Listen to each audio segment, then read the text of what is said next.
Hi, friends. Today I would like to deepen our conversation about Ayurveda. And as I said previously, Ayurveda is a spirituality that is 3,000 years old. And today I will be discussing three different distinctions of Ayurveda and how people are living in either ignorance, that is the first distinction, second, passion, or third, goodness. But before we go into this conversation, I also would like to just briefly discuss what is our Veda. Our Veda translates as a knowledge of life, our Veda. And Veda are people who are teachers, who teaching our Veda, who are teaching the spirituality. So when I'll be referring to Vedas, I mean that it means these are the teachers who are been studying Ayurveda and know the spirituality and know all of those distinctions. So I would like to start to discuss the people who are living in a state of ignorance. Vedas are explaining life are going through three different layers, and the lowest one of all is the state of ignorance. And people who are living in a state of ignorance are people who are very stubborn, people who trying to control everybody, who don't listen to anybody, and what drives them is the state of fear. They're trying to get to happiness by artificial means. They're either trying to drink a lot of alcohol, take drugs, enjoy unsafe sexual partners, and they could have multiple partners all at the same time, or dating a lot of different people all at the same time, and they have no consideration for others.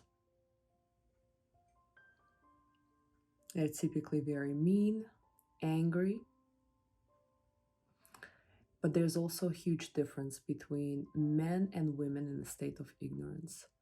Women in a state of ignorance are typically very depressed, sad. They're always blaming somebody or complaining about someone, and they're playing in life a role of victims. They have very low capacity, if any, to forgive anyone. They're very sensitive, and typically people feel like they're walking around eggshells around them.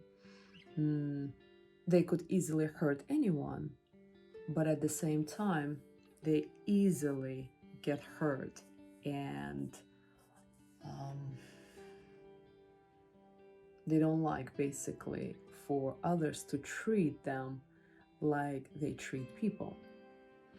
But for men, state of ignorance looks very different. A lot of times men in a state of ignorance are men who are connected to criminal activity. They could belong to the group of gangsters. They could easily get involved in a criminal activity, sell drugs or guns to get easy money. Like I said, but for women it's different.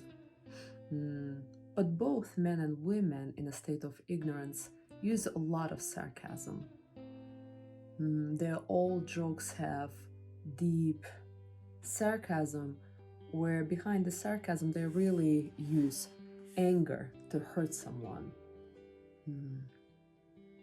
And these people at any point could hurt others, because again, they don't care about others' feelings. They destroy themselves, their health, their well-being, and also their families. If something doesn't work for them, they will break up, they will divorce, not care that there will be consequences, and their partner their children, their family members could be hurt. Typically, when I get clients who complete my therapy and then they beg me to see their children, I remember one in particular case. One of my clients completed her therapy and she called me and she said, "Elisa, but please, could you help my son? He'd been struggling with drug addiction and alcohol addiction for many years." But throughout the therapy, I realized how much she'd been suffering most of her life because of this drug abuse that her son um, was and still experiencing. And I declined the request because people like that don't want anyone to help them. And so the only thing you can do, either walk away from people like this, or pray for them, or meditate for them, or wish them happiness. But if you're around them, because they're so hurt and so angry, they will be hurting you. They're not just committed to destroying themselves without realizing that they are really committed to destroying everyone around them.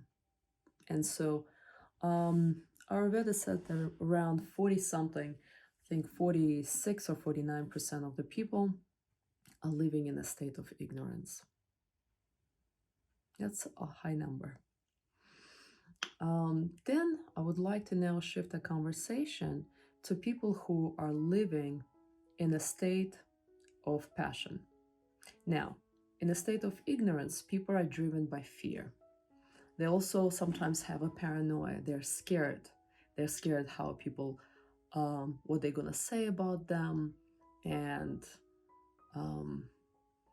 at any point, they will attack anyone that they're scared of or intimidated. And so they're driven by fear, and therefore they always attack. And they attack with force, huge force of anger, especially men. And women typically manipulate by being withdrawn and depressed and playing a victim. Now, on the contrary, in a state of passion, people are driven by state of passion. They want to enjoy life. They want to enjoy intimacy, food, work, sex, love, anything. And these people are always living, dreaming, and hoping to get that high. Finding that beautiful woman or finding that handsome guy, falling in love so they can live ever the Cinderella story or a Pretty Woman story, a movie that everybody knows, that they're gonna get married and live happily ever after. And their life goes like a roller coaster. So they're waiting, and all of a sudden they get this high. And they experience this happiness. They got this job, or they got this beautiful girlfriend or handsome boyfriend, or they got into the college that they wanted to get into, and now they're experiencing high. And so they believe that this human, this person that they got, or this job, or this college that they got, is bringing them happiness. But this happiness is short-lived. Yeah, they got this handsome boyfriend or beautiful girlfriend, but this high goes only for a few months, and at the most maybe a year. And so they experience this high, and then it goes down. And as it goes down, they start to look for something else. Well, now it's going to be this next job that's going to pay more money. And so all of a sudden they got this job that pays more money, and now they got a house and a new car, so they're again experiencing this high. And so these people are living constantly to experience the next high. And again, there's nothing wrong with it, right? But it's again, this experience of happiness comes and goes, and it's short-lived. Of course, the bigger the purchase, the prettier the girlfriend or smarter the guy, the happiness lasts a little bit longer. But they're constantly chasing that next thing. And so people usually in a state of passion are dealing with health issues such as anxiety, insomnia, migraine headaches, chronic pains.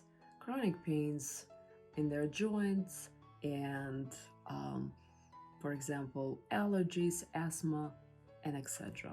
Where in a state of ignorance, typically people towards after 40s and 50s, if they continue living in a state of ignorance, they start to have serious problems. It's not a chronic problems, it's typically kidney stones, they could have tumors and even cancers. But going back to the state of passion, people are driven in a state of passion by money and power, and obviously this passion. The passion to experience this happiness, this high. But at the same time, these people can control their behavior and how they act in a society. Where in a state of ignorance, people just blow out and it feels like they cannot control their feelings at all. In a state of passion, people do behave in a nicely manner. They do control their temper, they do control their actions because they want to look good in a society, because they understand that they need a society in order to advance their career or their relationship or their status. But at the same time, they see people for their wishes. So they're friends with you because they know that you can find them a better job. Or they're friends with you because they know that you can introduce them to that pretty girlfriend. They're friends with you because you can help them to purchase a house for a good deal. They are friends with you because they can hang out with you on the weekends and look good. So basically, they don't see you for who you are, but they have a hidden agenda to get what they want. So they will never admit, but in the background, they're really using you. And they're not doing it consciously. It's just the state that they're living in. And again, to them, the happiness is that next thing that they're trying to get to. And you and everybody else in a way to help them to get there. And again, they do experience that happiness, but it's short-lived. And it's still an artificial happiness because it's externally driven. And everything external, it's, again, short-lived. And it's not the true and real happiness. Now, the third state, and by the way, people who live in the state of passion, our Veda says that they're approximately also between, I can't remember exact numbers, so I want to acknowledge that, but somewhere around 52 or 54% of the people who live in a state of passion. By the way, also, I've noticed that a lot of women are living in both states, ignorance and passion. They just go back and forth. While they're in a relationship, they're in a state of passion because they're happy, they got this awesome guy, and life seems beautiful and great. They broke up, they're no longer in a relationship, that guy cheated. Now they're in a state of ignorance and they're playing a role of a victim, they're resigned, they're depressed, sad, and miserable. And so they go back and forth. Very seldom men live in both states, but it also happens. And the third state, where now I clearly remember that, only 1% of the people live in a state of goodness. We can count them on our fingers. There's different distinction of goodness also, and I will try to explain it as well.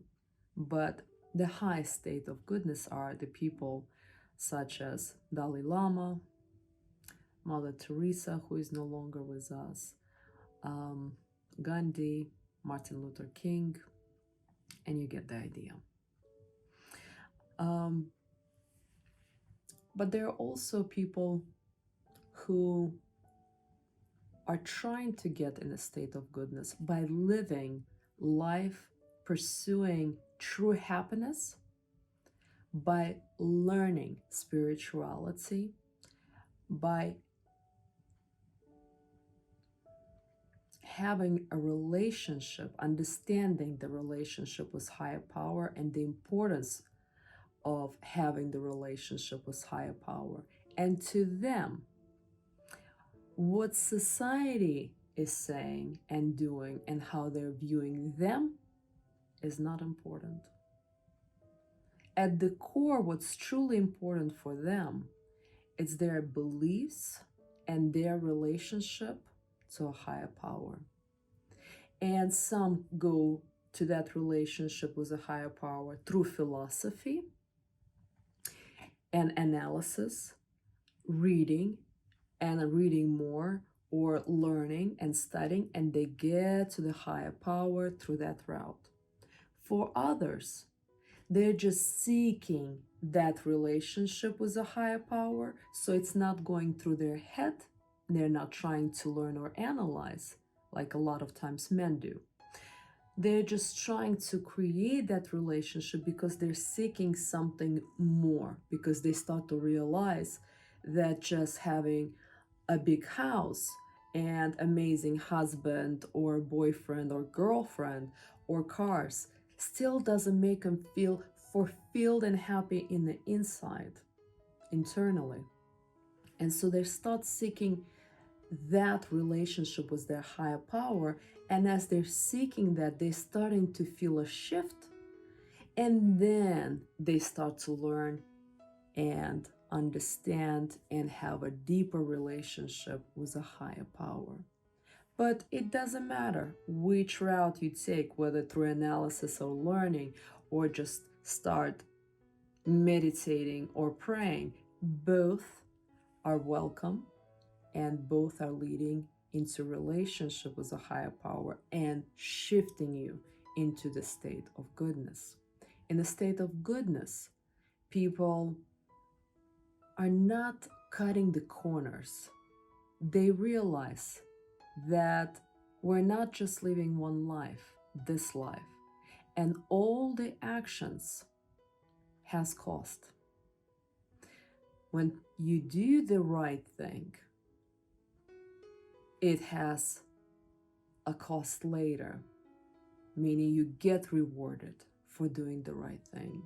And when you do the wrong action, or you do the wrong behavior, or even thinking and talking, there's also repercussion and cost later.